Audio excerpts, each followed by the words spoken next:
Today we are going to read Imagine a Place, and as we read, we are going to peel back the layers of meaning like we would peel an onion.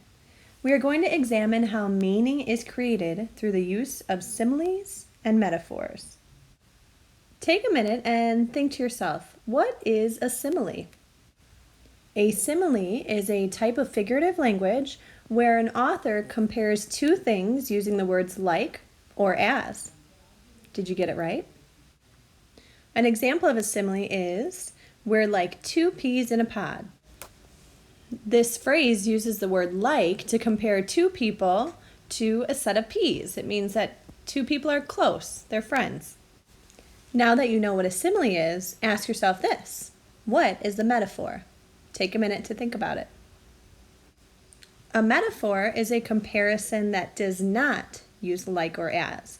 It compares two things, but it simply says that one thing is another. For example, this is a metaphor. The car seat is a fluffy cloud.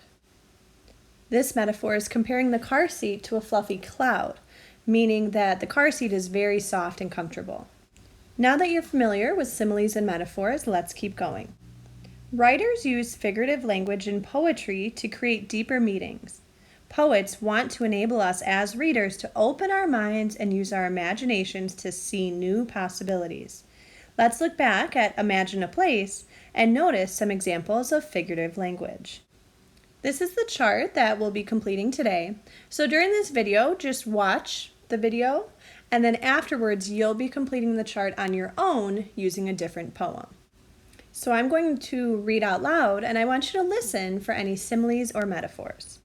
Imagine a place where you bend and sway, leap and land, right where a story begins. Imagine a place where water is solid, light is liquid, sky a frozen river flowing under your feet. I'm going to stop here because there's a metaphor on this page. Can you find it? I found the metaphor. I recognize the comparison between two things, light and liquid. This metaphor creates meaning because it shows that light is free-flowing, just like a liquid. I'm going to add that to my chart. So on the first side, I'm writing the metaphor, light is liquid, and then over here, I'm going to explain what it means. Light is being compared to liquid to show that they are both free and can travel quickly. There's another metaphor on this same page, sky, a frozen river. I'm going to add that to my chart. So I added the metaphor to the left column, and now I'm going to explain what it means. The sky is being compared to a frozen river to show how clear and blue the sky is, just like water. I'm going to keep reading. Imagine a place where your mind opens wider than any walls around you.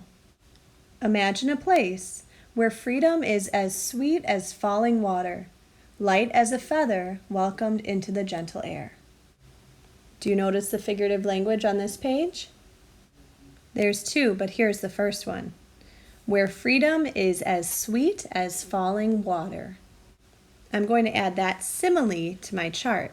Freedom is as sweet as falling water. It's comparing two things using the words as.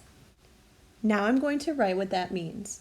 Freedom is being compared to falling water, because falling water can go anywhere, and when we feel free, we also think we can go anywhere. The other example of figurative language is when the poet says, light as a feather welcomed into the gentle air. I'm going to add that simile to my chart, light as a feather, and then I'll explain what it means.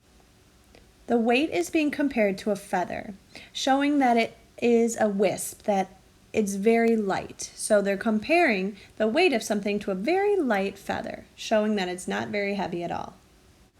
So even though we didn't read the whole book today, I think that we noticed some really great examples of similes and metaphors. As readers of poetry, we have learned how important figurative language can be to creating multiple layers of meaning. We often have to stop and really think about the comparisons that authors are making, but they help us think about poems more deeply. Now it's your turn.